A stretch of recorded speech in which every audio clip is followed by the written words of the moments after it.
আমার নিজের কথা বলেছে ওসমান হাদি এবং হাসনাত, তিনজনকে অ্যাসাসিনেট করার জন্য একটা পরিকল্পনা করা হয়েছে। এবং ওইটা হচ্ছে আপনাদের মনে থাকার কথা যে কয়েক মাস আগে এস আলম এবং শেখ হাসিনার সাথে যে মিটিং হয় 4,000 কোটি টাকা, শরীফ ওসমান হাদি ইনকিলাব মঞ্চের মুখপাত্র, সে গণসংযোগ করছিল বিজয়নগর কালভার্ট রোডের এই এলাকাতে। তখন তাকে চলমান অবস্থায় মোটরসাইকেল থেকে গুলি করে, এবং আমাদের ধারণা ছিল যে একটা গুলি করেছে, যেটা কানের এক পাশ থেকে ঢুকে আরেক পাশ থেকে বের হয়েছে, অথবা আরেকজন বললো যে মস্তিষ্কের ভিতরে নাকি গুলিটা রয়ে গেছে। তো টেকনিক্যাল জায়গায় আমি যাব না। আমাদের মূল বিষয় হচ্ছে যে এই রকম একটা আশঙ্কার খবর আমরা আরো মাস 2 আগে পেয়েছিলাম। পার্টিকুলারলি আমাদেরকে একটা সোর্স জানিয়েছে যে আমার নিজের কথা বলেছে ওসমান হাদি এবং হাসনাত, তিনজনকে অ্যাসাসিনেট করার জন্য একটা পরিকল্পনা করা হয়েছে। এবং ওইটা হচ্ছে আপনাদের মনে থাকার কথা যে কয়েক মাস আগে এস আলম এবং শেখ হাসিনার সাথে যে মিটিং হয় 4,000 কোটি টাকা এবং অরাজকতা তৈরি করবার যে ঘটনা ঘটে, তার ইমিডিয়েট পরেই হচ্ছে একটা হিট লিস্টের ব্যাপারে আলোচনা হয়, এবং সেখানে আমাদের তিনজনকে পার্টিকুলারলি বলা হয় আর কি যে তাদেরকে তারা হিট করবে। তো তখন আমরা, যেহেতু সোর্সটা খুব ক্রেডিবল এবং খুবই বিশ্বস্ত মনে হয়েছে, আমরা তখন 1-2 জন খুব গুরুত্বপূর্ণ পত্রিকার সাংবাদিক এবং সম্পাদকদের সাথে বসেছি, কথা বলেছি, তাদেরকে জানিয়েছি। আমরা তিনজনই ছিলাম ওই মিটিংগুলোতে, এবং তাদেরকে কনসার্নগুলো বলেছি। তো আজকে যেটা হয়েছে যে গত রবিবারে আমার প্রোগ্রামে অ্যাটাক করেছে বরিশালে বাবুগঞ্জে। আজকে ওসমান হাদি আক্রান্ত হয়েছে এবং খুব ব্রুটালি আক্রান্ত হয়েছে। হাসনাত তো দফায় দফায় অনেকবার আক্রান্ত হয়েছে, আক্রমণের শিকার হয়েছে। তো সেই বাস্তবতায় সবাই আমাদের নিরাপত্তা নিয়ে যেমন চিন্তিত, প্রচুর মেসেজ আমরা পাচ্ছি। আমরা সবার প্রতি অনেক কৃতজ্ঞতা, শুকরিয়া এবং আল্লাহ তাআলার কাছে দোয়া করা। নিরাপত্তা এমন একটা জিনিস যে পৃথিবীতে আসলে কোনো ফোর্স, কোনো ব্যক্তি, কোনো সংস্থা, বাহিনী আসলে কাউকে নিরাপত্তা দিতে পারে না। নিরাপত্তা দেওয়ার মালিক আমরা বিশ্বাস করি আল্লাহ রাব্বুল আলামিন, এবং উনি নিরাপত্তা দেন এবং নিরাপত্তা কেড়ে নেন। তো সেই জায়গাতে আল্লাহ তাআলার কাছে উপরে ভরসা করা, ওনার কাছে দোয়া চাওয়া ছাড়া ইনফ্যাক্ট আমাদের খুব বেশি কিছু করবার নাই। আর বাকিটা হচ্ছে যে এই সন্ত্রাসীরা আসলে কি করতে চাচ্ছে, কারা কারা হতে পারে এখানে। প্রথমত হচ্ছে যে আমি যাদেরকে সাসপেক্ট করি, সেই সাসপেক্টের জায়গায় প্রথম হচ্ছে যে এস আলমের টাকায় হাসিনার সাথে দিল্লিতে যে মিটিং হয়েছে, দিল্লির যে আধিপত্যবাদের বিরুদ্ধে আমরা কথা বলি, আজাদির জন্য কথা বলি, সেই অংশটা। এবং আমাদেরকে তো হাজার হাজার মেসেজ, ফোন দিয়ে কন্টিনিউয়াসলি এই হুমকি ধামকি, এরপর হচ্ছে আমাদের ফোন নাম্বার আওয়ামী লীগের বিভিন্ন সাংবাদিকদের মাধ্যমে আওয়ামী লীগের বিভিন্ন ব্যক্তি এগুলো পাবলিক করে দেয়। সেখান থেকে আমরা শত শত হাজার হাজার ফোন মেসেজ আসে, গালাগালি, হুমকি, মেরে ফেলবে, এটা সেটা, এগুলো তো আমরা কন্টিনিউয়াসলি পাই। তো এই ঘটনাটা ঘটার পরে এখন মনে হচ্ছে যে পরিকল্পনা এবং আশঙ্কার কথা আমরা অ্যাজ এ হোলসেল সবসময় আলোচনা করেছি, কথা বলেছি, টকশোতে, মিডিয়াতে কথা বলেছি, এবং গত 2-3 মাস আগের যে খবর এবং পত্রিকার একাধিক সম্পাদকের সাথে যে আমরা বসছি, সেগুলোর ঘটনার সাথে অনেক কিছু এখন যেন কেমন একদম মানে অক্ষরে অক্ষরে মিলে যাচ্ছে আর কি। আমরা যারা আওয়ামী লীগ এবং দিল্লির আধিপত্যবাদ সম্পর্কে জানি, তাদের পক্ষে এই ধরনের ঘটনা ঘটানো খুবই স্বাভাবিক। তারা এই ধরনের ঘটনা হাজারবার ঘটিয়েছে বাংলাদেশে, এবং আমরা ইতিহাস থেকে বারবার বলেছি কিভাবে দিল্লির সহায়তায় আওয়ামী গুন্ডা বাহিনী এই কাজগুলো, এই অরাজকতার রাজনীতিকে প্রাতিষ্ঠানিক রূপ দিয়েছে গত 40-45 বছরে। এবং তাদের এমন একটা মানুষ, তাদের নেতা নেত্রী হাসিনা, যে আসছেই হচ্ছে একটা জিঘাংসা নিয়ে বাংলাদেশের রাজনীতিতে খুনের রাজনীতি করবার জন্য। এবং 75-এর ঘটনায় যাদের মৃত্যুদণ্ড দিয়েছে, তার ভিতরে একজনকে তো জবাই করে হত্যা করেছে। কর্নেল হুদা, তার ছোট ভাই আমাকে নিজে ব্যক্তিগতভাবে বলেছেন যে তারা গলায় মানে জবাই করার চিহ্ন পেয়েছেন, যেটা সেলাই করা ছিল, যদিও তারা সেই সময়টাতে এগুলো নিয়ে কথা বলতে পারেন নাই। তো সেই বাস্তবতায় আওয়ামী লীগের রাজনীতি সম্পর্কে তো আমরা জানি। মতিউর রহমান রেন্টুর বই যারা পড়েছেন আমার ফাঁসি চাই তারা জানবেন। এছাড়া অন্যান্য রাজনৈতিক কলাম এবং বই পুস্তক নিয়ে যদি ঘাটাঘাটি করেন আপনারা দেখবেন যে আওয়ামী লীগের ডিএনএর ভিতরে এই চরিত্র রয়ে গেছে। তো এই মোটা দাগে হচ্ছে আমি প্রথম সাসপেক্ট করি হচ্ছে এই ফোর্সটাকে আর কি। দ্বিতীয় যাদেরকে আমরা সাসপেক্ট করি সেটা হচ্ছে বাংলাদেশের ডিপ স্টেট, যেখানে প্রশাসনের বিভিন্ন জায়গাতে যেখানে আওয়ামী লীগের দোসর এবং দিল্লির গোলামরা চুট্টি মেরে বসে আছে।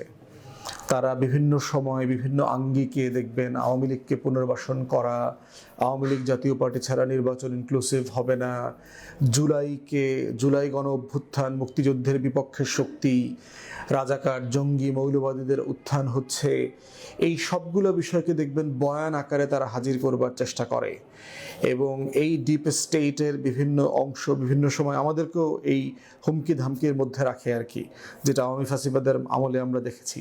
প্রশাসনের বিভিন্ন অংশ যারা পরিকল্পিতভাবে এই সরকারকে ব্যর্থ করা, অরাজকতা তৈরি করা, তথ্য পাচার করা, সিচুয়েশনকে অস্থিতিশীল করা, যে কোনো ঘটনাটাকে আন্দোলনের নামে, ন্যায্য আন্দোলনের নামে অস্থিরতা তৈরি করা। সচিবালয় সাম্প্রতিককালে আপনারা দেখেছেন যে কর্মকর্তা কর্মচারীরা আন্দোলনের নামে যেগুলো করছে সেগুলো আর কি। তো সেখানে ডিপ স্টেটের একটা ফলস ফ্ল্যাগ অপারেশন থাকতে পারে এখানে, যে যারা অন্য একটা বড় ঘটনাকে ডাইভার্ট করবার জন্য এই রকম দেশের পক্ষের একটা জাতীয়তাবাদী নেতাকে হত্যা করার চেষ্টা করেছে। তৃতীয়ত ফোর্স হচ্ছে বাংলাদেশের রাজনৈতিক দুর্বৃত্তপনা যেটা আছে। আপনি এখানে অলিগার্ক আছে, এখানে শেয়ার বাজার লুণ্ঠনকারী আছে, দুর্নীতিবাজ আছে, চাঁদাবাজ আছে, গুন্ডা বদমাইশ মাস্তান আছে, যে যারা এই সমাজটাকে মোটা দাগে রাষ্ট্রটাকে রাষ্ট্র হইতে দেয় না, দিতে চায় না। যাদের ব্যাপারে হাদিও বলেছে এর আগে যে সংসদে গেলে আমি তাদের সবার নাম প্রকাশ করব, যেহেতু ঢাকা ৮ হচ্ছে ঢাকার কেন্দ্র, শহরের কেন্দ্রবিন্দু, 0 পয়েন্ট বলতে পারেন বাংলাদেশের। সেই 0 পয়েন্টে যে শত শত কোটি টাকা, হাজার হাজার কোটি টাকার লেনদেন, বাণিজ্য, তারপরে ফেরিওয়ালাদেরকে নিয়ে, হকারদেরকে নিয়ে, রাস্তার লোকদেরকে নিয়ে যে টোকাই চাঁদাবাজরা আছে তাদের বিরুদ্ধে সে কথা বলেছে। তো এই শ্রেণীটাও কোনো না কোনোভাবে তাকে প্রতিদ্বন্দ্বী এবং ভবিষ্যতের জন্য হুমকি মনে করতে পারে।